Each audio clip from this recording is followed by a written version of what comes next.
live? We are live. Welcome, everybody, to another morning of Noticias de Talking Madrid. Sorry for the little bit of the late stream. Woke up a little late, had to do some of the show notes and pull up some of these articles and posts. So, once again, I want to thank everyone for making the stream. Quite a few things to talk about. Nothing really has changed a lot since yesterday.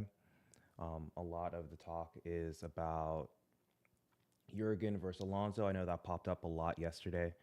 I know a lot of people had a lot of takes on who they would rather have. We'll speak about that. Obviously, we'll speak about some of the quotes that Courtois had in the media after the game. It just seems like more and more quotes are starting to pop up here and there. We can talk about the somewhat friction or maybe just the lack of chemistry between Vinicius and Mbappe. And also, there's reports that Raul and Solari are in place to take over for the Club World Cup if and when Carlo Ancelotti is relieved of his position. So once again, thank you so much for watching the stream. Like, comment, and subscribe if you want more of this Real Madrid daily news. And let's start with our first article.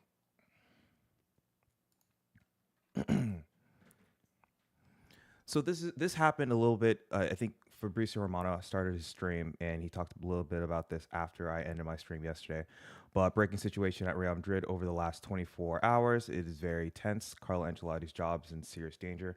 Important updates to come in the next hours/days.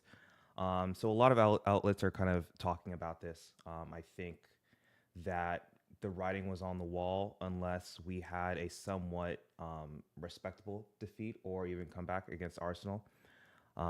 Losing away and at home in the manner in which we did is unacceptable, especially with the caliber of talent that we have on our squad. I believe that we had high hopes to at least obtain a double, and while that may still be the case, it's not looking good right now. The league is out of our control. We need Barcelona to essentially beat Barcelona and then have them also lose again for us to be able to beat them in the tiebreaker unless we beat them with a resounding scoreline, because they did beat us 4-0 at the Santiago Bernabeu. Carlo, when I say about Carlo, I spoke about Carlo yesterday a little bit, and I have been Carlo out since the last season. I thought that was the perfect bow end to an incredible legacy at Real Madrid. I'll always have a lot of reverence for Carlo Ancelotti because I remember I was there for La Decima when we had that drought for 12 years, and consistently, we were losing in the quarterfinals until Jose Mourinho came in. And Jose Mourinho kind of gave us a little bit or a lot more steel and grit in the midfield and the physicality, and kind of gave us the mentality of never say die, and a lot of that like remontada comeback attitude that a lot of that Real Madrid are so famous for nowadays, at least in this generation. And Carlo came in. He put Di Maria back into the midfield. He put Bale onto the right. Obviously Cristiano on the left, and then Benzema up top. And we were able to then, like I said, go win our 10th. So I greatly appreciate him for that. I know it's been a little rocky with him. He usually doesn't stay more than 2 years at a place. I think the next year, I believe we lost both. I think we lost in the league, and then we also lost in the Champions League or something like that. And then we had Zidane come in, and obviously then we went on for the three-peat. Carlo Ancelotti came back again to help us. And with him again, we won another 2 Champions League. So like I said, I think this is unfortunately the right time to move forward. I think we have probably the greatest squad in Europe. Yes, there were a lot of injuries, but I do believe that with proper man management, proper promotion from the academy, proper rotational pieces and schemes and tactics, that we could have been, at least we could have been put in a place better than what we have been recently. I think a lot of the substitutions just weren't it, and making substitutions after there's so much damage. Like if it's 1-0 and you're getting run over by a majority of the teams that you play, you should not be waiting until the 75th minute or 80th minute to introduce Brahim when Rodrigo hasn't done anything for the entire game. It has he's not effective. He's not putting any input at all. Yes, defensive effort is something that is to be admired. But defensive effort is just effort. Like anyone could do that. What a Real Madrid attacking forward or winger is obviously is to influence play, and the best way to do that obviously is to score goals or affect goals or assists or line breaking passes or progressive runs or taking players 1v1. And unfortunately, in Rodrigo's case, he's just not consistent enough. And I believe that his inconsistency lends him to be becoming someone off the bench or a rotational player, especially when you have so much talent and especially when we need more control in the midfield. I will be speaking about obviously the Copa del Rey a little bit later into the week, probably either this weekend or the beginning of next week, after our game this Sunday. But I do believe for us to be successful in that game, we need to have at least 4 in the midfield.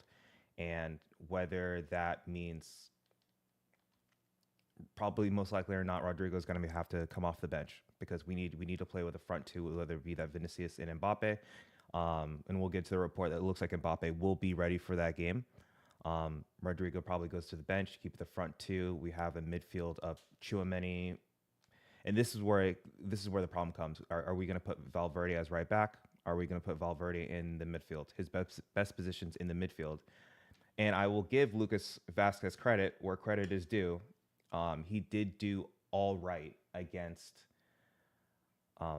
Arsenal. Like he did pretty well. There wasn't a lot of mistakes, and I'm not exactly why that was. I don't know if Martinelli just decided that he didn't want to attack Vasquez that game. Maybe it's because Arsenal, their game plan was to kind of sit back and allow Madrid to have the ball because they know that they wouldn't be able to damage them or hurt them. They were 3-0 up, but Vasquez was good.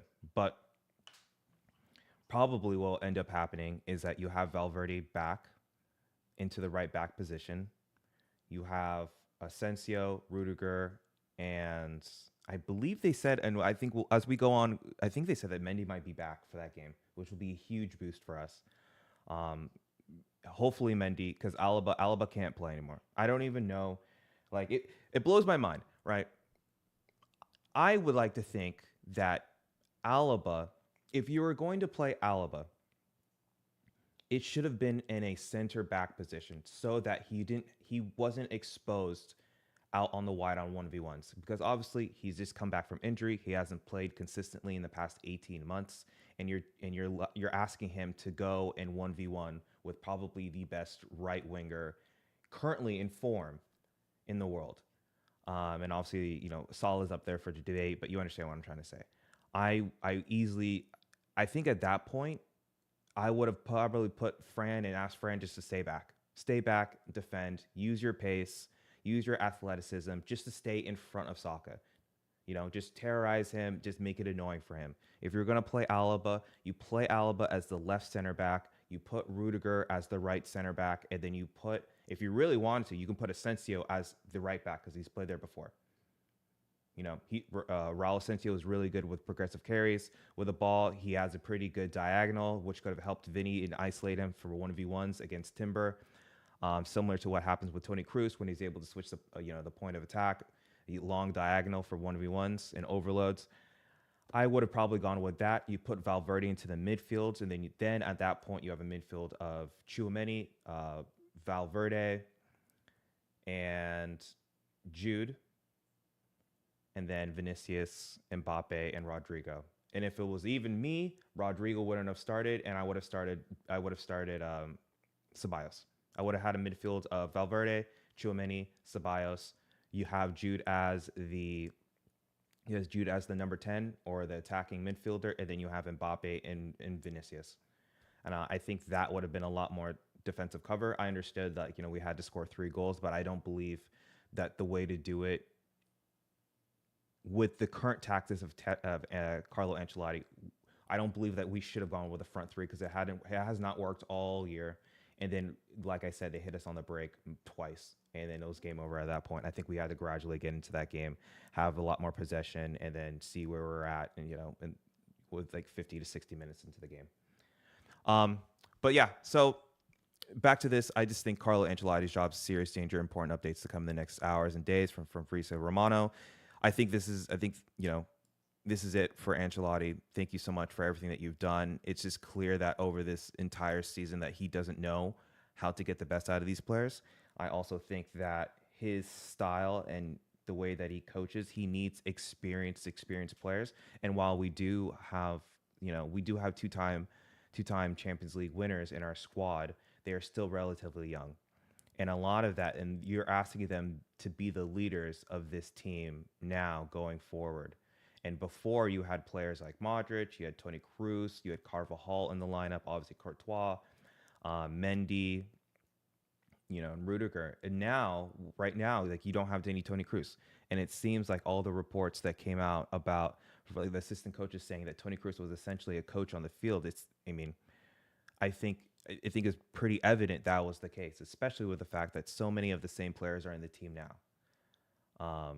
They're in the team still, and it looks like it was just Tony Cruz. So I think this is it. Thank you so much, Carlo Ancelotti. But I think he should graciously step down. It looks like his entourage and himself are fighting it. They're saying that they will never leave, and I understand you are the greatest institution in the world, which is Cristiano Ronaldo, which is Real Madrid.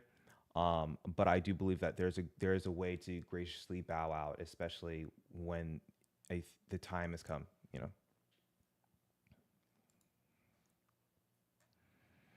So I also want to give a quick little praise to Casemiro. I didn't get to watch the Man United game in full against Lyon, but I did catch the end, and that was a remontada. It's funny enough how everyone's using remontada after all the remontadas that we've had in the past few years. Like apparently that is part of football vernacular. But it was amazing to see. I believe he had 2 assists, and I think he gave the cross to Maguire for the game-winning header. Casemiro, even in his age right now, is proving to be a world-class player. I wish we had more characters like him in the team. I wish, Chouameni can watch a little bit of Casemiro's videos and to be an enforcer for our team. I don't think currently in the moment we have any enforcers. Players from other teams are just taking whacks at Vinicius, taking whacks at Jude, taking whacks at Mbappe. And usually before, we used to have Casemiro who'd give him a nice little hit before it'd be like, hey, yeah, you can't be doing that. And we surely, in my opinion, I think we sorely missed that. But I just want to give props to Casemiro once again, legend of the club, KCM. In my opinion, the greatest, the best in winningness, the most winningest midfield, obviously in Real Madrid history, but I also believe in La Liga, and there's questions about the rest of the world. So big ups to Casemiro. So this came out earlier yesterday, and it said Florentino Perez met with Carlo Ancelotti after the defeat last night and was very nice to him. So while I do agree that we should respect Carlo, I'm a little worried about this.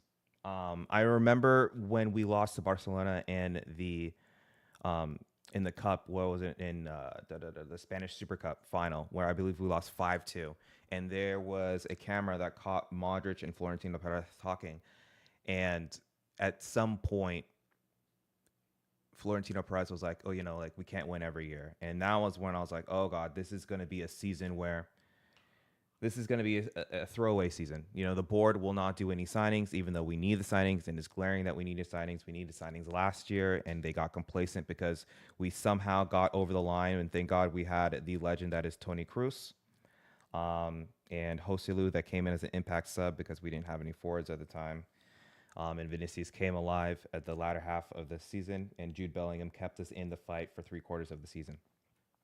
But with that being said, that's when I thought this was going to be a throwaway season. As you can see now, even even despite all the tactics that we don't have in our Vibes FC, and even though the vibes are off now, we somehow got ourselves into this position where, we were in essentially the quarterfinals of the Champions League. We're still in a title race. We're 4 points off of Barcelona. We're going to have to play them in a few weeks. And then we are in the final of the Copa del Rey. This season is kind of giving me shades of when we won the Copa del Rey final against Barcelona, and then they ended up, I think they ended up getting the double that year. Hopefully that's not the case. I mean, there's still plenty of great teams in the Champions League. I still believe that Inter will be able to beat Barcelona over the two legs. I just think that they're going completely, they're very compact. And I think Inzaghi is doing an amazing job over there, and we'll see. I don't know. Arsenal and PSG. I think that's going to be an amazing tie. I think Arsenal are their tactics are so good, and that's going to be something that we're going to speak about also because it's not funny, but just a glimpse into the future. When you look at the way that Arsenal played us and how they essentially played a 3-2-5 against us, which was Lewis Skelly was inverting into a double pivot with Partey, and then Rice and Odegaard would push up, and it occupies spaces in between the fullbacks and then the center backs, um, causing obviously like a ton of overload right there. Then you had Marino actually dropping back into the midfield to be able to collect the ball to pull a defender out and leaving space in behind. That is essentially how Xabi Alonso plays. I'm in the process of creating a video for that, and then so that you can see exactly what I'm talking about. But that's kind of like a glimpse into the future, um, of how Arsenal plays. And maybe take a look at that when you're when they're watching them against PSG. They probably will line up and have a little bit different tactics because obviously PSG is a lot better than us this season. I think Luis Enrique is doing a fabulous job with that team and their tactics. Their front three are so interchangeable, and then you just don't know where Kvaratskhelia is going to be. Dembele is popping up on the left. He's popping up on the right. Desiree Doué, even before then, it was Barcola. All four of them just seem to be able to play seamlessly and then show up in different positions and completely confuse defenders. A few, and this is me saying that I'm not a huge PSG fan. There's a lot of PSG accounts and a lot of PSG fans are kind of salty for Mbappe and wishing him the worst. I mean, I guess they get the laugh now, but as Real Madrid, we always laugh last. But their midfield, like if there were players that I could take from PSG, it would be Vitinha, because that is sorely a profile that we're missing at Real Madrid. And the other player would be Nuno Mendes. Nuno Mensch. Did I say that correctly? I think it's Nuno Mensch. But Nuno Mensch. That incredible left back. And probably, we haven't gotten Trent Alexander-Arnold yet, and I'm assuming that we will be. But if not, Hakimi. Getting Hakimi back. Hakimi is a world class. It's probably him and Trent are probably the two best right backs in the world. Probably. Um, yeah. So Hakimi, Nuno Mensch, and Vitinha. Even Ruben Neves is another player that is just unbelievable, unbelievable. But I digress. I digress. So the next thing I want to talk about, Jurgen Klopp is one of the favorites to succeed Carlo Ancelotti at Real Madrid. I don't know where this came from. I don't know. I think Sport said it, I think yesterday or the day before, out of nowhere. I think there was another report. I think I was watching Managing Madrid, and who said it? Was it who said it? It was I can't believe I'm forgetting his name. It's the one that wears the Denver Nuggets hat all the time. I can't believe I'm forgetting his name. But I think he said it before, like it just like an offhand comment that was what he heard from like a reliable source. But it seems like it's being picked up in the trades. Us is a little, it might be a little bit propaganda, but it's been popping up kind of everywhere that Jurgen Klopp is one of the favorites to succeed Carlo Ancelotti at Real Madrid. And I think that just begs the questions like, who would you rather have? Um, Jurgen Klopp, who has been, he's an elite coach. He's been coaching for forever now.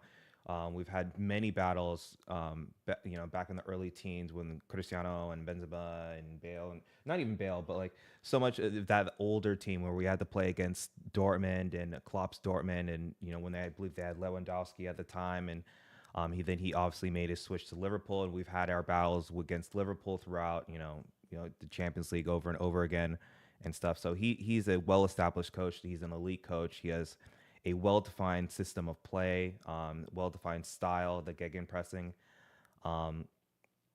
And I think with the players that we have, I mean, I think some of the players that we have can fit a system, but I think there would be probably a lot of not a lot of overhaul, but there might be some overhaul of players to be able to fit in that system. For me, if you're asking me who I would take, I would definitely probably take Javi Alonso, just because Javi Alonso is Spanish. He has Basque heritage. Obviously, he's a Real Madrid legend. Obviously, everyone remembers what he, when when Sergio Ramos scored the header, and then you saw him run all the way down the pitch in his suit because he was suspended that game. I remember I was freaking out for that game. It was like, oh, we don't have Alonso, we don't have our controller, we don't have our distributor. What are we gonna do? But somehow, the Madridismo and me and us got us through that game. Also, I believe that Alonso also understands the club's traditions, the expectations, as well as like just the unique demands of the Madrid fan base. Especially, I also believe that Madridistas, us as the fans, will probably give him a little bit more leeway just because of the fact of what he's done for us as a club, the sacrifices that he's made, how he was a youth coach. He got his licenses through the youth system, did very well there, and then left for, other pastures. Well, like I said, also in the beginning, like I do like Klopp. I think Klopp is an elite manager, and I do believe though that he operates in a way, and him and his team, I think at Liverpool, they were the de facto sporting directors. At Real Madrid, we don't have that. We don't. It's Florentino, is Jose Angel Sanchez, and the board that you never see, and Juni Calafet. That's it. They make the signings, and then they ask their managers then to be able to adapt with the signings that they want. Um, and I do believe that Alonso is a little bit of the mold of Ancelotti, where he's a little bit more amenable. He can adapt a little bit more to different play styles than Jurgen. It looks from my outside point of view, it looks like not Alonso, excuse me, Jurgen Klopp has a strict setup that players need to buy into, and if you don't buy into and you don't give the energy and you don't give the commitment and you don't go through the wall, you're not going to be playing. And the thing that worries me about that is I remember watching those Liverpool teams. They look good probably 3 quarters of the year, and then when it comes down to the last quarter, the very end of the season, they're just gassed. Even I think it was like after like 2 years, the team's gassed, the coach is gassed. It's just like rock and roll, heavy metal, like go go go go, 120%, and then legs go, right? So I mean, there's just that, and also the fact is like Jurgen Klopp is German. I think the German culture, the German tradition is a little bit.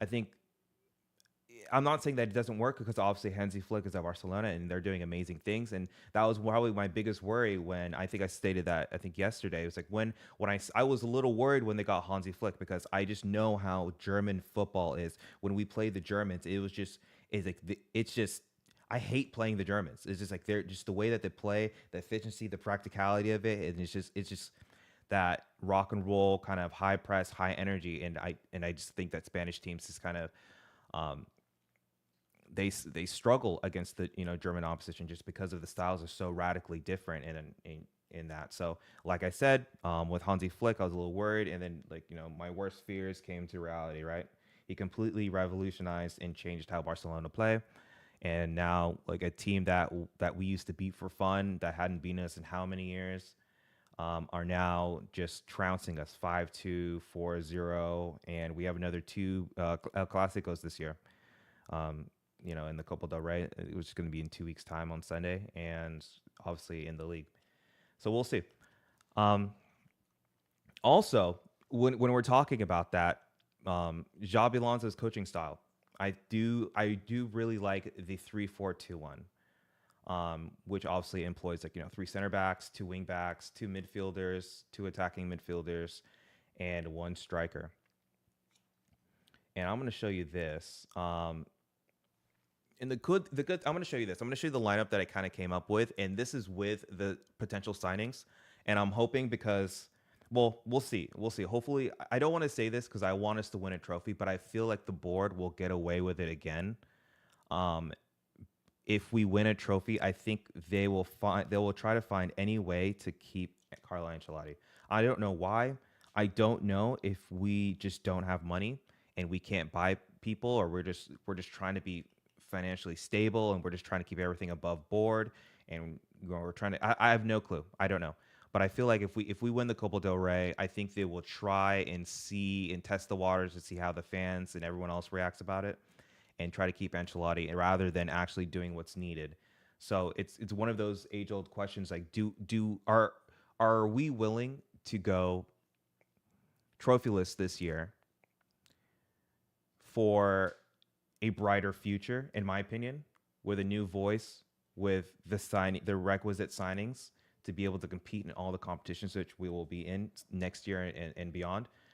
Or do we take a trophy this year and have to suffer with Carlo Ancelotti again? Because this year has been dreadful. This year I've gone grays, I've gained weight. Like it just like watching Real Madrid is not it's not good for your health. You wait all week. You're excited, you're pumped. You see the training videos, you see the laughs, and when they're doing the rondos, and you see the pictures that the club sent out, and everyone's laughing and stuff like that. And then you turn on the game, and it is 80 minutes of just depression. 80 minutes of depression and not realize the expectations, and then we somehow get through it. But nonetheless, um, for me, I would, if it meant getting Xabi Alonso and turning over a new leaf, I'm okay with going trophyless this season. This I think this should be a wake up call to Florentino and the board. I believe that they made the same mistake yet again, with their squad building, their squad planning. They didn't support the manager at all, and maybe that could be because they knew that Carlo wasn't going to stay much longer, and they're like, okay, yeah, we're not going to give you new signings for your system because we have potentially Klopp, or we have Xabi Alonso coming in, and we'd rather give them the signings to be able to implement their style. And that very well may be it. And I believe that the club probably not probably, but the club operates in which they won't disrespect the manager. They won't tell, like, it may be coming out in the press, and there may be rumblings here and there, but the club officially won't probably do anything until after all the competitions are kind of played. And I think the only reason why there are reports that are coming out that this might happen is probably because of the Club World Cup and how its proximity to the end of the season, as well as how it goes all the way until preseason. And I think that hopefully after this last game with Arsenal and this entire year of them watching us just struggle through any kind of team, and then any decent team kind of takes us to task, that they realize, like, this is not sustainable. Um, this is not sustainable, and that we need to change. We need to make changes. Obviously, there are reports now that after the Arsenal game, the big hitters in the dressing room, which I have to assume the ones that are most vocal. I think there's a quote here from Tebow. I think we just went over it, but Tebow spoke with the media quite a bit after the game, like a captain should, and took ownership and apologized. Obviously, he apologized to the fans. The fans, obviously, the ones that were watching the game, and then also the ones in the stands, about how they play and how they played. He did call out the forwards, saying that, like, you can't just have four forwards not run. You can't have four forwards just playing isolated up top. They need, I think there was a quote about, like, you can only do so many, like a 1-2 between Mbappe, Vinicius so many times to be able to break the attack, or the defense. I think he also made it. There was a quote where he also said, like, we just do what the coach tells us, and I thought that was I think that was a response that was there was a little bit of shade to that. I think that he knew what he was saying, and essentially he was saying that this is what the coach asked us to do, and it wasn't successful. So there is blame on the players, but ultimately it comes down to the tactics that the coach tried to employ. And that was one of the things where it was so evident. You watch Ancelotti. There's a reason why they call us Friendship FC. There's a reason why they call us the Vibes FC. You know, there's just no tactics. There is no tactics to, you knew that you were playing Arsenal for weeks. They beat you resoundingly in the first leg. You had an entire week, you and your coaching staff, to go and be able to come up with a plan, a scheme, something to counter what they were doing with Lewis Skelly inverting into a double pivot, causing overload, having to deal with a Marino, checking back into the midfield. There was nothing. There was nothing. There was no pressing. I mean, Vinicius in the second half was a little bit better, but there was no pressing from Mbappe to stop Partey from getting the ball, from Luis Skelly from getting the ball. There was nothing. Rice was just on Jude the entire game, making sure that he can't do anything. It was just terrible. It was terrible all around. There was absolutely no tactics done. And I think that's negligible by a coaching staff to just be kind of like enchilada, and play and put us in a position like that. It just, I'm starting to go on a little bit of a rant like I did the other day, but it's just unacceptable for me that like Carlo Ancelotti has two of our worst defeats in European history in within 3 years. Like a similar defeat, similar terrible selection from Ancelotti when we played Man City at the Etihad. I think it was 22-23 season, I believe. Absolutely trounced 4-0 at the Etihad. And we had to endure. I remember I think I took a break from the internet for about a week or so before I could come back. Because I was just so angry at the lineup putting like, what was the midfield? It was like a midfield of Kroos, Modric, and I forgot who else was in there. It was like Kroos and Modric, and then you had like literally no DM. Even though Tchouaméni, I think there was a stat back then, like every game that Tchouaméni started, I think we won or we didn't concede a goal. It was something ridiculous. It was something ridiculous, and then his expertise and experience, he decided, yeah, let's not have a D mid and have Kevin De Bruyne and Foden just completely dog walk our midfield, at their house. But anyways, I'm kind of just ranting at this point. So the next thing I wanted to bring up, was the Santi Solari or Raul Gonzalez may temporarily coach Real Madrid during the Club World Cup, and this I'm a little skeptical about this. Once again, I'm a little skeptical about us in general, unless it's coming from Aranca, or even Marca's a little skeptical here and there. Felix is a little skeptical. Until I see a comunicado oficial, like I don't believe anything. Until there's a Cenizas picture, I don't believe anything. But like I said, rumors are coming out of Solari or Raul Gonzalez can temporarily coach Real Madrid during the Club World Cup. I don't know why that is. I would have to see when Xabi Alonso's I guess his contract. I think it's until 2026, but I don't see why you wouldn't have Xabi Alonso in the position by the time the Club World Cup, has started, unless the Bundesliga or Bayer Leverkusen is still in play for this season. I wouldn't understand that unless this reporting is that if they actually sack Carlo Ancelotti after the Copa del Rey final. And then as a club, we kind of give up on La Liga and just kind of play our youth players, or we play our fringe or rotational players to get more experience. I have no clue. I'm a little worried because I've heard things about Raul Gonzalez and how he's less of a buddy and fatherly figure and more of I don't want to say a dictator, but he's stern. He's stern in his approach, and you have to play the way he wants to play or you don't play, which I think is good in most cases. I think that this team in particular, the young players that are coming through and who haven't been through the three-peat and who haven't been through the drought, who haven't been through all of that, I think they do need that. And my big worry is that it looks like Modric and Vasquez's renewals have come to a stall. Like Vasquez, I understand because I believe that Vasquez has been a champion for us for so many years. But I think his time is done. I think that Ancelotti put him into a position to fail ultimately, and I think that's cost him his contract renewal. Honestly, with Luka Modric now is becoming a bit part player at this point. Okay, let me say this: Luka Modric, greatest midfielder of all time for Real Madrid. Okay. I do think maybe with a different tactical scheme to be able to hide or be able to cover Luka Modric's apparent weaknesses, I think he could continue to stay at the club. But I think we're coming to a point, and I think there were reports yesterday saying that this is the end of a cycle, that a lot of people in Real Madrid's board, a lot of people at Real Madrid believe that this is the end of a cycle, and I do believe it's the end of a cycle. At some point, we have to let go of our greats and hope that the ones that are still there can still emphasize and still teach the younger players about that Madrid DNA, about fighting for the badge, about just the Madrid DNA. It doesn't have to be remontadas. Like we don't like I don't for my own health, I don't want a remontada every single game or every single big game, but just having that like never say die attitude and always going to the final whistle. And if they have to play Sergio Ramos, and was it 92-53?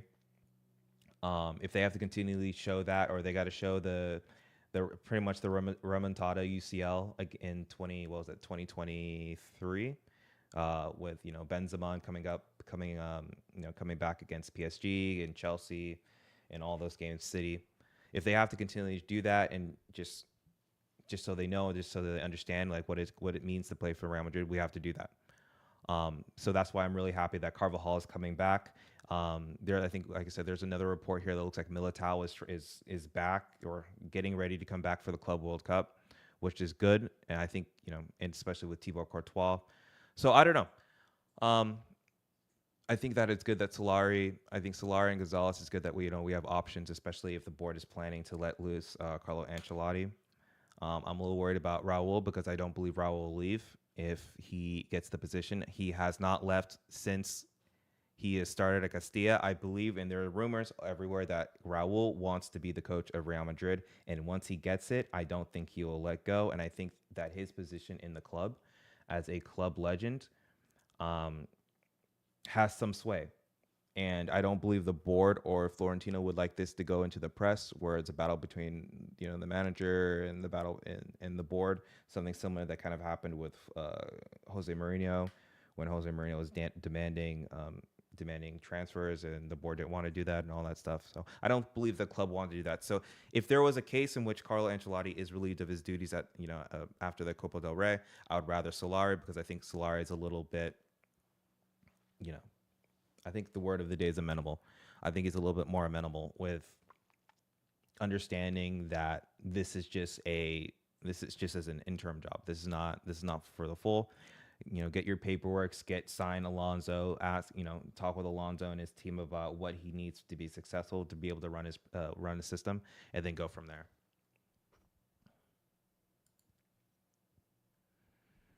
Like I said earlier, when we were having a conversation, Xabi Alonso, Jurgen Klopp are the main candidates to take over Carlo Ancelotti when Ancelotti ultimately leaves. Like I said, that I'm open for Xabi Alonso in the 3-4-2-1. I'm here for the modern. It's not so much modern, but just like that. Just I guess for lack of a better word, like the modern football and the modern football approaches, the tactical approaches. The 3-4-2-1 for me sounds amazing. And I've come up with a few lineups actually for what it possibly can look like. And I'm assuming that we go trophyless. The board is forced to act, and that there have been conversations. I think there was an article yesterday, or I think I reported on it, where it was talking about how I think Florentino Perez or the board did say that players, just because of what they've done in the past doesn't mean that they'll have continuity at the club anymore, and that there's going to be major changes. And hopefully who they are talking about is Alaba, because I do believe that Alba has been a great steward for us. I know we got him for free, and that's why he got a large signing bonus, and he got an incredible salary. But I also do believe that salary is putting a dent in our budget. I do believe that. I think he's making 350K or more a week, and he doesn't play. And even when he does play, it's not good. He's probably the worst out of the back four, and he's consistently injured. So I just don't think that. I think at this moment in time, we can't renew. I think the best thing for us as a club, and him as well, is for him to look for pastures anew, whether that be Saudi Arabia, or whether that be the MLS, or I'm pretty sure there might be some clubs that are around that he might be interested in. I'm not sure if he would be interested in going to them, but I just don't think that 350K. I don't think we can justify that anymore, especially when we have so many frailties in the back. Like, we need an overhaul in the back. So in my opinion, I think it's going to be Vasquez. Unfortunately, like I said, Vasquez great. Always come back as an ambassadorial role. I'll never forget, juggling the ball for the PK or spinning it on your finger, and all the stuff that you've done.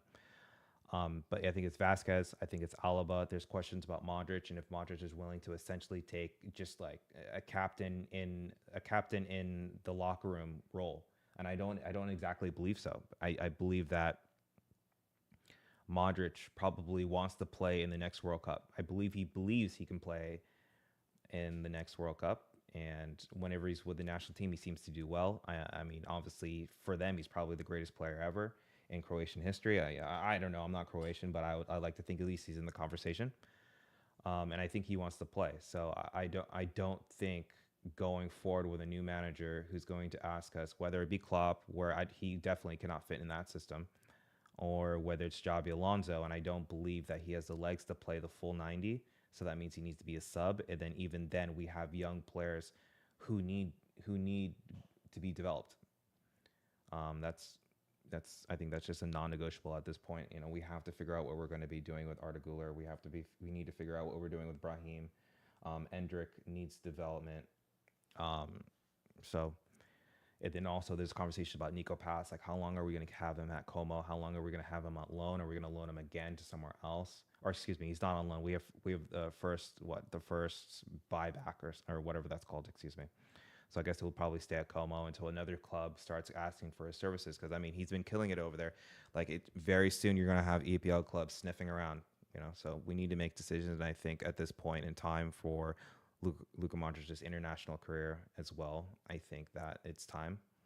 Um, it's time to move on. Or, like I said, if he's okay with having a bit part role and coming in here and there, and having that voice, having that captain in the locker room to be able to guide the young players and develop them, and teach them the Madrid DNA, then so be it. I'm good with that as well.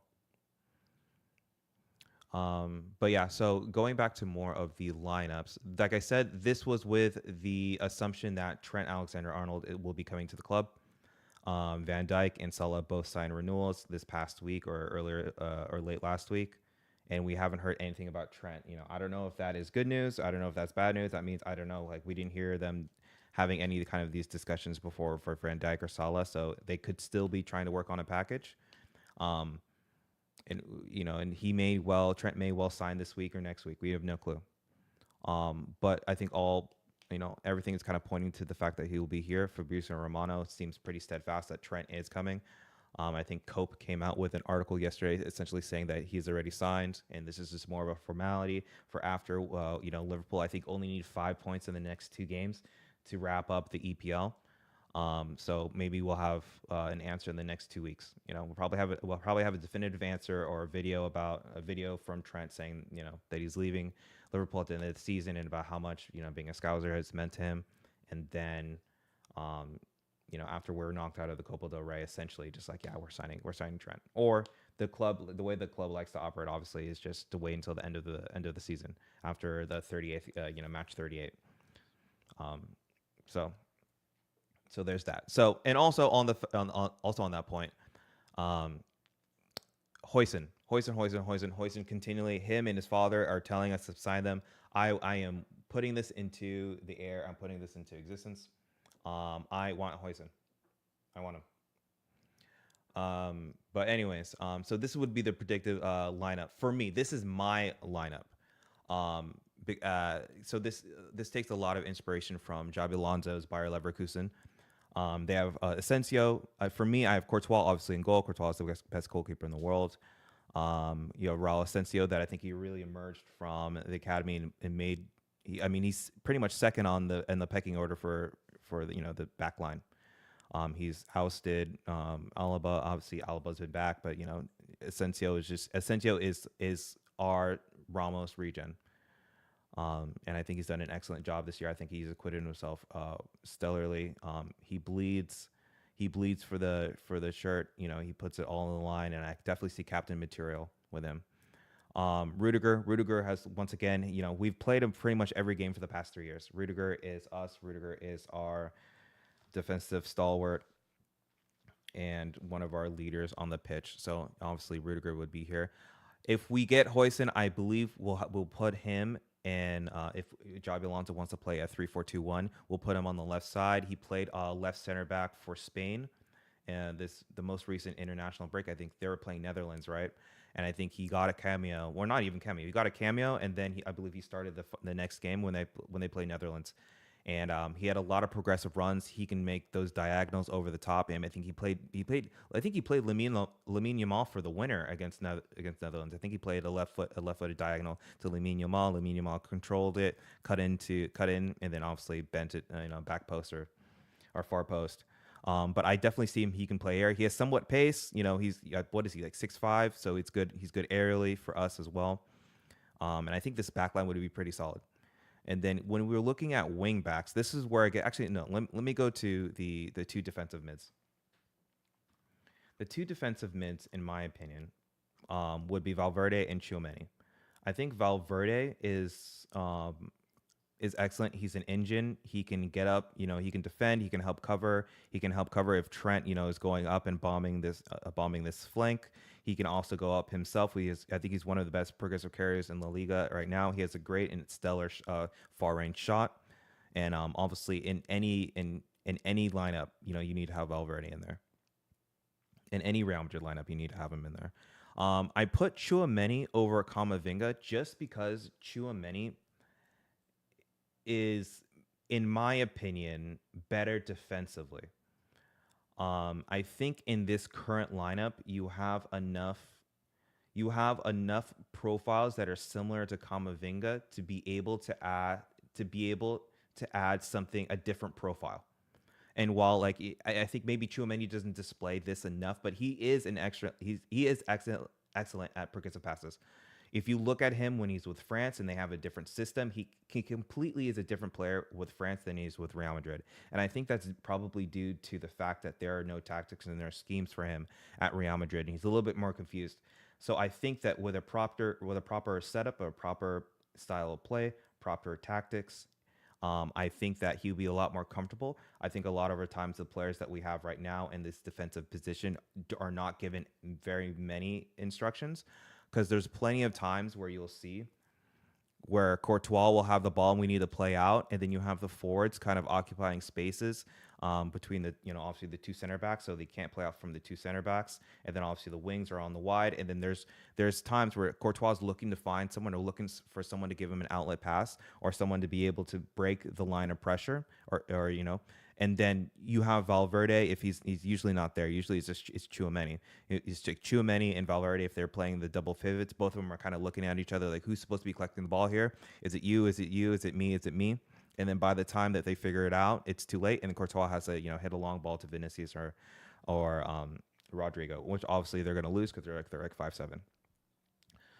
So I think with proper instruction, like we can go with Valverde and Tchouaméni here. Like I said, Valverde can literally cover pretty much everywhere. He's a jack of all trades. He's the master of everything. Tchouaméni would be more of the defensive stalwart. Like I said, he's good with progressive passes. He makes a lot of defensive interventions with a little bit, and he actually can play the ball quite well as well. He can spray the ball as well. So I think, like I said, it's just from the lack of instruction with this current team and the current style of play right now that he's not shining. But like with France, he's a completely different beast. Next, I want to say this is a little bit harder for me because I didn't know how I could fit Vinicius into this lineup. And the way that I did that was that I put him as the left wing back. Just because with that left wing back, he's shown before that he has the stamina and he has the work rate to do a defensive shift. And ultimately, I understand that you want Vinicius. I mean, I think Vinicius' best position is when he's isolated over here on 1v1 situations. I think he's probably the best, if not in I'll say arguably the best 1v1 specialist in the world. I think right now, just with the way that the team plays right now and how disjointed the attack is from the attack is from like the midfielders. Essentially, like, we don't even have a midfield. To be completely honest, we don't have a midfield. Um, but if once we do have a midfield and we're able to get him into positions where he's isolated with the fullback and he can 1v1 every single time he does that, he gets a head full of steam and he goes at somebody, like he's gonna win that duel more often than not. And then that causes, obviously, once he beat that first man, that causes an overload somewhere, and then that's where things happen, right? You can play with Bellingham, that can play the Arter, you can play the Mbappe, then move off of Mbappe 1-2. Like I said, just cause a whole bunch of chaos. So that's the reason why I put him here as the left wing back. I don't like it, and obviously, this is just a very static formation as of right now. But, um, but um, you know, this can obviously change with Xabi Alonso. Xabi Alonso could find a scheme into where, like, okay, if Vinicius is going to be doing this, and then maybe one of these needs to pull back, or if that's the case, like there needs to be conversation with like Trent. If Vinicius is going to be going on this side, that you need to kind of peel back or cover a little bit more, or like you could figure out ways, you can figure out schemes, to be able to protect the fact that if Vinicius is going to stay up a little bit higher, then these people are going to have to crash a little bit sooner, or just be a little bit closer to make sure that you can counter press as soon as like if Vinicius lose the ball, if we lose the ball in higher up positions. Um, Obviously Trent Alexander-Arnold, best right back in the world for me offensively. I believe that a wing back, a right wing back position would be excellent for him, just because of how often he likes to invert. He likes to invert when he's at Liverpool. He likes to invert into the midfield oftentimes. I know that he tried playing midfielder with, what was it, with England during the Euros. I know it didn't technically work, or it didn't work well, but I mean, I think I can put a lot of those problems to Gareth Southgate and his tactical nous. But I think this position as a right wing back would be excellent for him. I think that he'll have the freedom and he would have the autonomy to kind of bomb forward. I think that he has an excellent final pass. I think that, could you imagine just him on this in this space right here, and being able to play, whip a ball in to Bellingham, like this ball over to Bellingham, over the top, boom, far post headers, or just to be able to play through balls into Arter or through balls into Mbappe. It just, I don't know. I'm excited for this. I'm excited to see what Xabi Alonso can do for this. He has an excellent diagonal ball, like I said, to change points of attack, to switch play, to get out of pressure, to even combine with his midfield as well. Like being able to play, with Trent, Valverde, Chouameni, Arda, and Bellingham here. Like this is amazing. The interplay between this is just something I'm very excited to. Play the ball to Arda, disguise pass back out to Trent able to do a cut back into Mbappe or Bellingham, who are crashing the box. Like that just sounds good, right? I don't know. For me, it sounds good. Um, but yeah, I'm really excited about that. So this is where it gets a little tricky. Well, for me, I would put Arda Güler here. I think Arda Güler is, if you look at how Florian Wirtz, and I think I'm saying it correctly, plays for Bayer Leverkusen, and how he has the autonomy essentially to play all along this line right here in the half space in between the defensive mids and the center backs.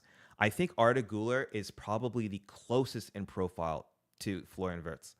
Um, Jude is amazing. Jude has so many qualities that I believe are great, but he's not technically as gifted as Arda Güler. And obviously they just have different profiles. I think Jude is an excellent attacking mid, and in this lineup, he essentially could be the second striker.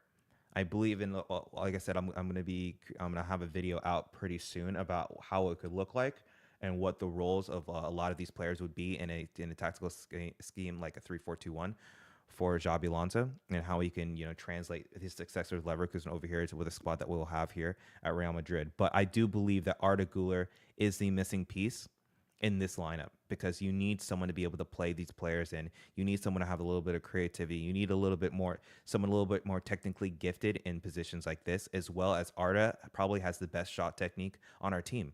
And so many of Vetz's goals are around this area, around this top of the box. And Verts can he can cross. He can he can shoot very well. He can play players in quick little 1-2s, interchange plays. You see the training videos. You even see the times when Arda is on the field for a prolonged amount of time rather than the last 20 minutes. He links up very well with his surrounding players. So I think that for us to be able to keep him and for us to be able to unlock a lot of our players' qualities, like Mbappe, especially Mbappe, obviously playing with Trent, and even playing balls for Vinicius and getting him in, and as well as another attacking threat from outside the box. Because Arda has a mean left foot. He has a mean left foot. He has a beautiful strike. Probably, like I said, if you look at a lot of the training videos that Real Madrid TV puts out, or the ones on YouTube, you can see clearly like Arda Güler has, I think, in my opinion, like the best shooting technique, and pure strike on the team. Obviously, Valverde has the strongest shot, but I think Arda Güler, like I said, is best tactically and technically in this lineup. But obviously, Mbappe right here. I put Rodrigo here. Obviously because they can be interchangeable. Like I said, a lot of these positions can be interchangeable. But in my video, I'll go a little bit more into why I think this would probably be the best lineup, and that may cause people to take reduced roles, or that may cause people wanting to leave the club. And that's something where I'm okay with, because I'm okay with it because, like, in the end, I'm for Real Madrid, and some people, not every player is going to retire with the club. And that's just something that I think a lot of the new fans have to come to terms with. And that for the success of the club, sometimes, hard decisions need to be made. And I don't believe that Carlo Ancelotti made those decisions. And whether that was because of external factors, such as the board and Florentino Perez, maybe that's the case. And we'll see. And with this second lineup, and I took that into account, where there could be outside pressure from the board and from the president to be able to play these players, because that's why you see here in this lineup, instead of Arda Güler, I put Vinicius here, and I put Rodrigo here. I mean, obviously, you can switch these players. You can do this. If you want Vinicius to be more on the left as well. But once again, you're having too many. You're overloading this side, because Rodrigo is going to want to push up. He's going to want to use the space. Vinicius he's naturally going to be ending up on this space as well. Anyway, so so it starts looking like this. Jude is going to have to come in here. It's too crowded. It's too crowded, because even Mbappe is going to start going this way. Especially if he's going to be the lone striker, all his runs are going to come from this side. Unless Alonso tells him, obviously, to learn how to make movements in the box, because Mbappe's never watched a center forward before. But in my opinion, the best lineup would look like, for the players that we have in, it would look like this. You allow Rodrigo the ability to go up and down on this line. You have Trent here being able to bomb this way, be able to put crosses into the box. Bellingham is our only, aerial threat on our team, at least in our front line, and be able to get on top of headers, play balls into Mbappe, have Mbappe cut back for Vinicius. Vinicius, I guess in this case, would almost take on the Vitz role. I don't think he is as good. And maybe in this case, you probably switch him, because Rodrigo is a better, in my opinion, he's better technically and could play in the 10 position a little bit more naturally than a Vinicius. And maybe you go like this. I just put Rodrigo here because Rodrigo for the past year has put a lot more defensive effort in, and I think that's maybe not so much because he has more stamina. I just think that there is a internal battle going on between Mbappe and Vinicius about who is the leader, who's more important to the team. And I think there's kind of a battle of egos about how this person's making so much. I've won so many awards and I've won so many trophies here. Why do I need to run when this person doesn't? Honestly, I'm not trying to cause a rift, but it's just things that I see. I've been in locker rooms. I've played at a high enough level to understand these are the things that go on in the locker room, and maybe it may not be said out loud, but essentially, actions speak louder than words, right? But so that's kind of where we're at right here. You can kind of interchange this. Xabi Alonso is a better manager than I, so he'll be able to assess this and make the proper calls on this. I do believe that Rodrigo is a better 10, but in my opinion, for someone like, I mean, obviously these three actually link up very well. Whenever they play, like I mean, even the numbers kind of show it that essentially that when Vinicius is out, Rodrigo's on the left. These three just combine. It's almost effortlessly, and I don't know why that is. I don't know if that's something to do with Vinicius and how Vinicius is trying to portray himself as the number one or as the Cristiano Ronaldo of the team. And I actually believe that's the case. I think that's kind of like a reductive way of having a conversation about kind of what's going on with the club, or with the offensive players. But people are saying like one of them needs to accept the Benzema role and one needs to accept the Ronaldo role, right? And the Vinicius and Mbappe are both vying for the Ronaldo role, which is like doesn't have to go back often and doesn't have to cover and do a lot of tracking. But I don't believe either of them have the output to justify that. There's no one on this team that is close to Cristiano. There's no one in this team that's influential as much as Cristiano. Maybe the only one would be Valverde because Valverde can kind of plug and play anywhere. But I mean, he's tracking, he's doing defensive covers, he's making tackles. So that's not even the case. I think it's either Valverde or Bellingham, probably the two most important players on this team, and they probably do the most amount of defensive work and the most amount of work for the rest of the players. So hopefully that can get situated. But in my opinion, this would be the better lineup. And I think Rodrigo has shown that he's not consistent enough, and it may be unfair to him because he's not in his preferred position. But even though he's not in his preferred position, he's been playing right wing for like 3 years now, or 3 seasons. Like this is a Brazilian international. This is someone who has won 2 Champions Leagues. Like I'm just confused as to how he is still like, how are you still this ineffectual or ineffective in this position? Like it's cutting in the only thing. Like I know wingers used to play like if you're right-footed, you used to play right wing. I don't understand why players can't do that anymore. Like you should be able to go to the byline and be able to cut back. Like you don't have to cut in every single time. You can literally get to the byline and then cut back. Go to the byline, beat the guy, put yourself into a good position right about here, and then you can decide. Maybe Mbappe crashes here. Maybe you have Jude, maybe you have Jude on top of the box. Maybe you have Vinny, back coming into the box, or Tchouameni, popping up right here. You play it all the way back, and then you have a long shot. I don't know. All I know is that I think the stats say that right now that Rodrigo is like 1 goal and like it's like 1 GA in the last 13 games or something like that. It doesn't justify him being in the starting lineup. I can get more from other players, whether it be defensive work rate or whether it be link up play or just a different look, because it's just, like I said, a lot of these problems may be solved with a new manager, but it's just too many redundant roles. And at some point,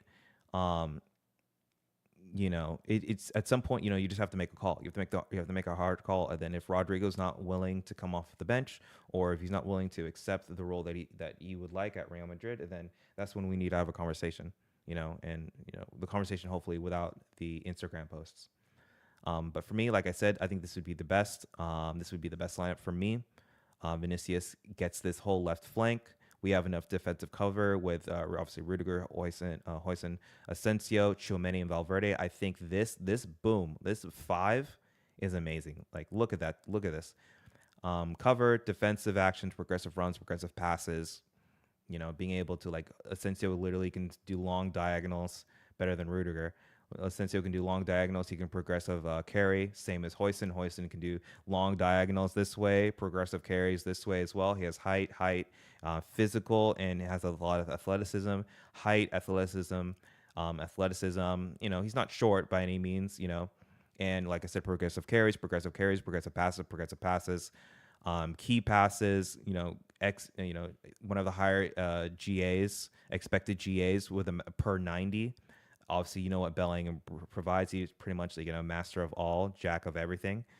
And like I said, you have Trent, one of the best progressive passers in world football, at the right wing back. Vinicius Jr.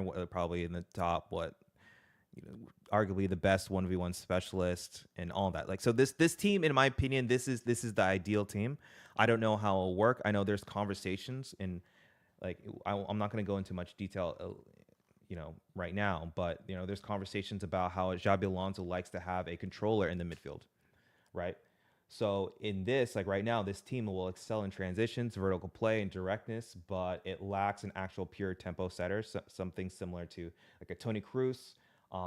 Danny Ceballos has traits similar to that, but not that.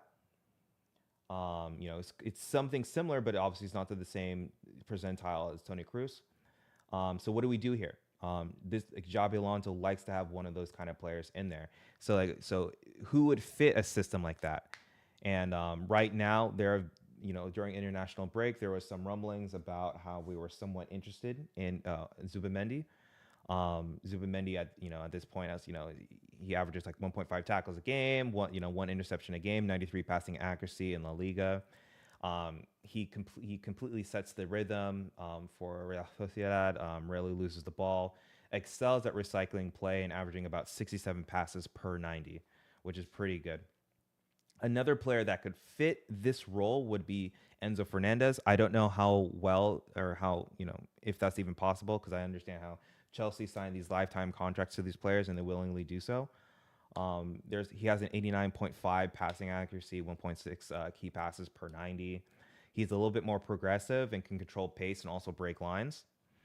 And those are just kind of two of the immediate ones that I was just thinking off the top of my head. I think Martin Zubamendi is obviously the easier one.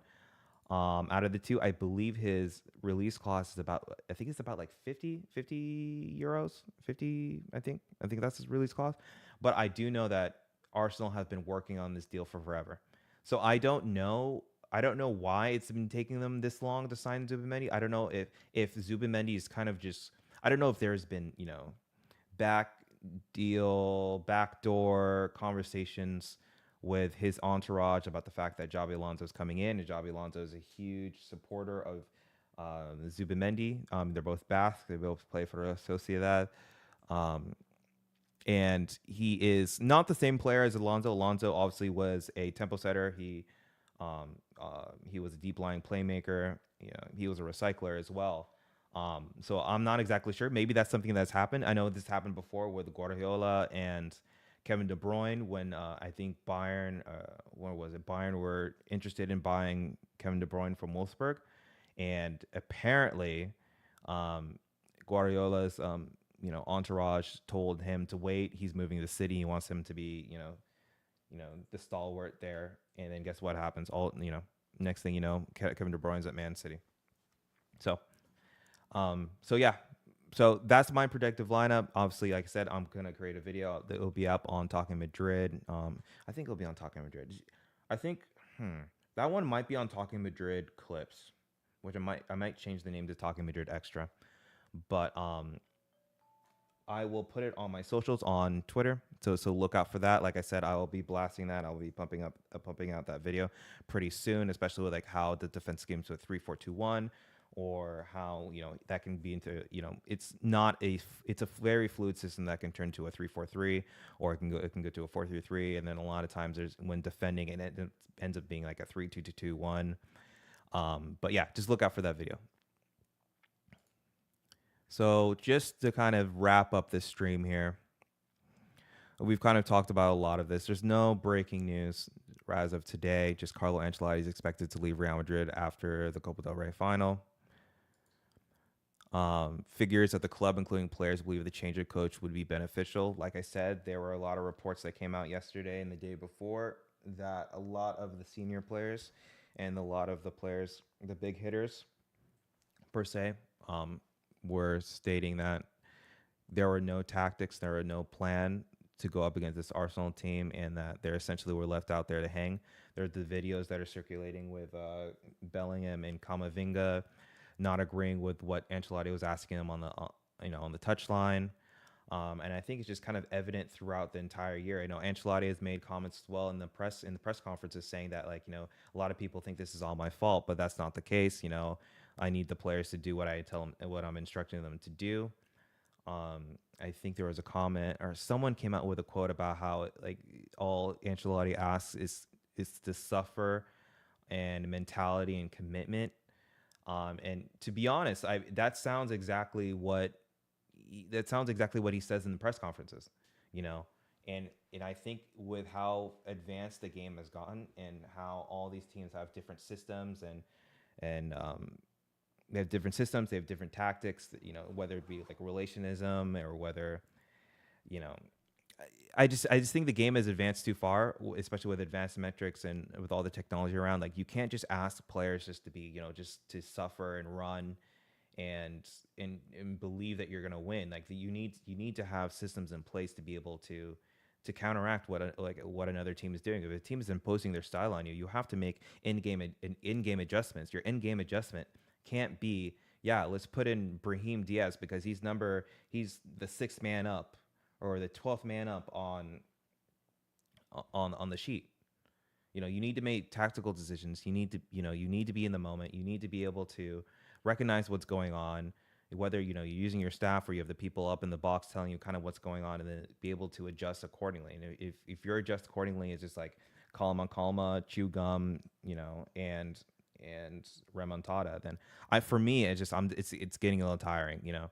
Like a remontada like once in a while would be great, bring the blood up a little bit, but like having that all the time is just not healthy. It's not healthy. The players are completely run into the ground. There's a lack of rotation. There was no promotion from the academy unless they was forced to, and luckily enough, we were forced to, and we were able to find Raul Asensio, who was the gem. And in my opinion, has shown that at least so far. And Lenioro might be a little bit younger, but Asensio at this moment in time is a closer finished product than Lenioro, and I think he's had a lot more experiences than Lenioro. Lenioro, I think right now is in Europa League. Obviously, we're in the Champions League, playing against the best players in the world, and right now Asensio is starting. So maybe that was I was a little disappointed when that whole thing happened. I was like, why is my club being cheap? If this is supposed to be the next Veron, shell out the 30 or 40. Like, what are we doing here? Um, but like I said, it was a blessing in disguise. And then, like I said earlier in the stream, it seems that Kylian Mbappe has a right ankle sprain, and he is expected to play in the Copa del Rey final. And that's great. I mean, that's great news. I think we need everyone for us to be able to, at least compete with Barcelona. I know that Mbappe is in a little bit of a rough patch right now, but you know, I'm not expecting anything for this Copa del Rey. I think just with how poor the season has gone and from what the team has shown me so far this year, um, I can have hope because I am a Real Madrid supporter, and I will I will support the team. But like I'm not looking for, if we do get something out of this, I do believe it's because Barcelona take us lightly, and they just believe that they'll be able to beat us because they have the past two times. They're playing a lot better football. But the one thing I will say about Real Madrid is that we are Real Madrid. We'll fight to the end, and if we don't, then a lot of these players need to leave or they'll be taken out. You know, so having Mbappe back will be great. I think at that time, Ceballos will have at least two games, right? He should have the game over the weekend, or maybe he'll just have one game. I don't know if we play midweek again. I don't believe so. So actually, do we play midweek? I think we have two games. I think we have two games this upcoming. I think we play this Saturday, and then I think this Wednesday. If I'm not confused. Let's see. Let me check. So we play Real Betis on Sunday,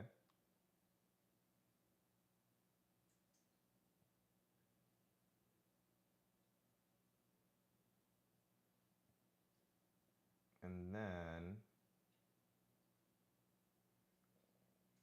no, never mind. We play Athletic Club on Sunday. Oh, good lord. Okay, no, never mind. We just play one game. So we play Athletic Club on Sunday, which is going to be a huge game. Um, and we'll have like a pre-match about that. We'll just kind of discuss what the lineup should be, how we should approach that game in the coming. I mean, pretty much tomorrow. I think probably have a stream tomorrow, or at least a video that'll be up on the channel.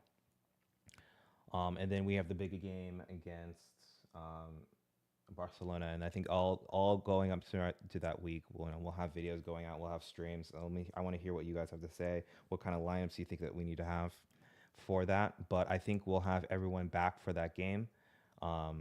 In For me, the best lineup going into that game, and just a little bit of a preview of that video, would be the fact that I believe we need to play in a 4-4-2. I think we need to have a midfield of Jude, Ceballos, Tchouaméni,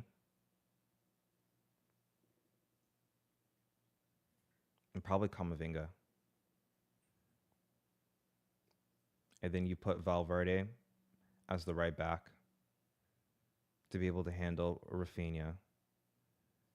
And then you have Mbappe and Vinicius up top. Obviously, the back line would be Rudiger, Asensio.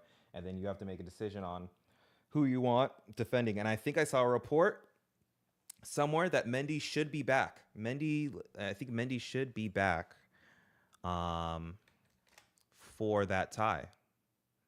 Let's see if I can pull it up.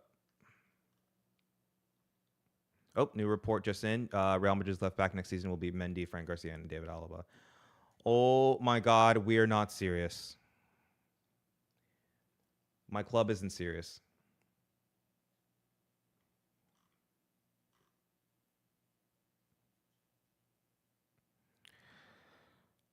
Oh. My club is not serious. I think we might actually be broke. Because I don't understand how this works. Why are we keeping David Alaba? Can someone explain to me and point out why are we keeping Alaba? Why are we keeping Alaba? Respectfully, why are we keeping Fran Garcia? This makes me believe that we are not going to get Huijsen. If this is true. You know, Santi is kind of hit or miss. Everyone's kind of hit or miss, to be completely honest. But this is just so disappointing, man. But anyways, just to kind of round out the stream, Ferland Mendy is trying to speed up his return to be able to play in the Copa del Rey final. Everything shows he will be available. So hopefully his treatment is going well. I just kind of wanted to touch on that because then my preferred starting lineup would be Courtois on goal, Mendy, Rudiger, Asensio, Valverde, a midfield of Jude, Ceballos, and Tchouaméni, Vinicius, and Mbappe. I think that would be our strongest lineup. Physicality in the midfield, progressive carriers of the ball, Ceballos to help recycle, Valverde, if he wants, he can invert, and then you can have defensive cover with Tchouaméni or Camavinga on that side as well. Vinicius and Mbappe have a lot more space instead of three up there, and then you can have Rodrigo come in as a super sub with energy for one of the midfielders. If we need a goal, we can take out Tchouaméni, and we can put Camavinga as part of the pivot with Ceballos, or Brahim Diaz, or whatever you want. But I do believe that would be the strongest lineup. I think that at that time, Camavinga, I mean, he was just suspended, so he should be resting. He should be well rested. Ceballos will have another game under his belt. And I think we just go from there. If we're able to just get hopefully we can sneak a win, make it at least close and respectable. And I'm okay with that. You never want to ride off a season before the start of the season, but this is kind of the place that we're at.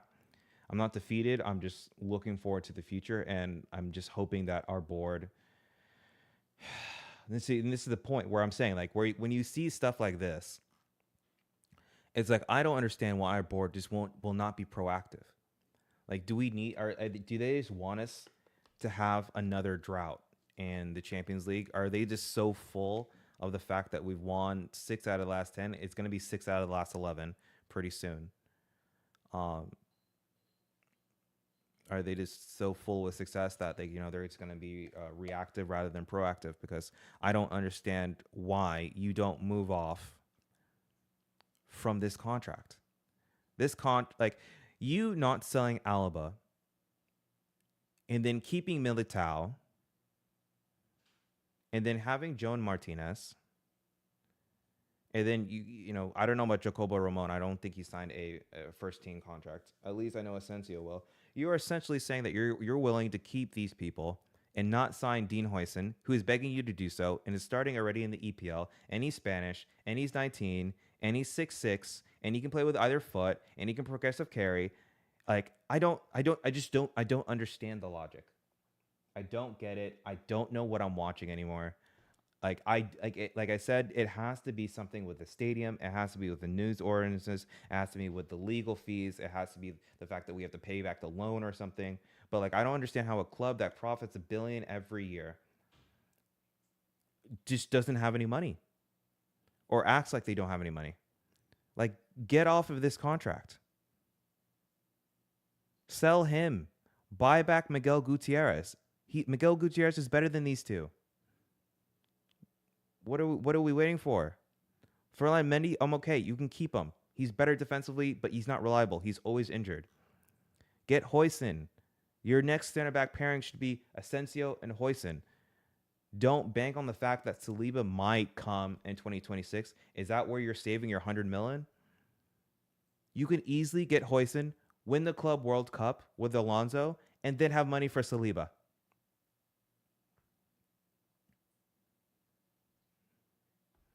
You get the signing, get the requisite signings, get the new manager. We have the best club in the world. We have the best squad in the world. We should be favorites. Who's in there? I think the other strong teams are Inter, PSG, Bayern, and us.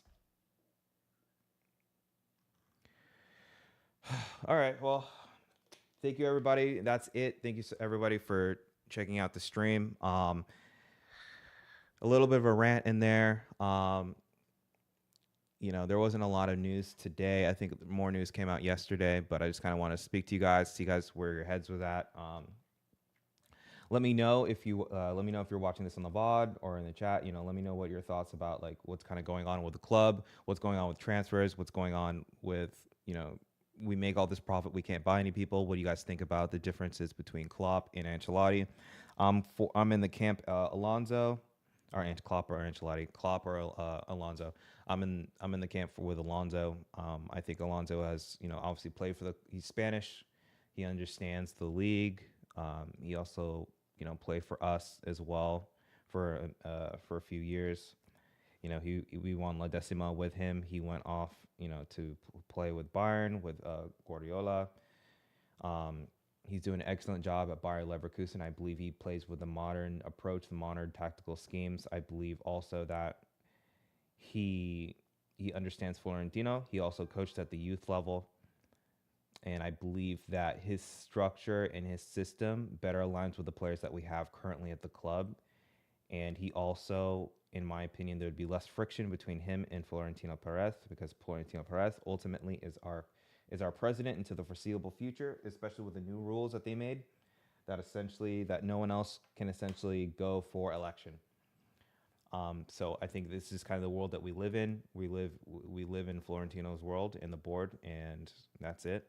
I think Alonso fits that model a little bit better. His style is a little bit more, in my opinion, modern. It won't run our players into the ground. You don't need as selective profiles to fit his system.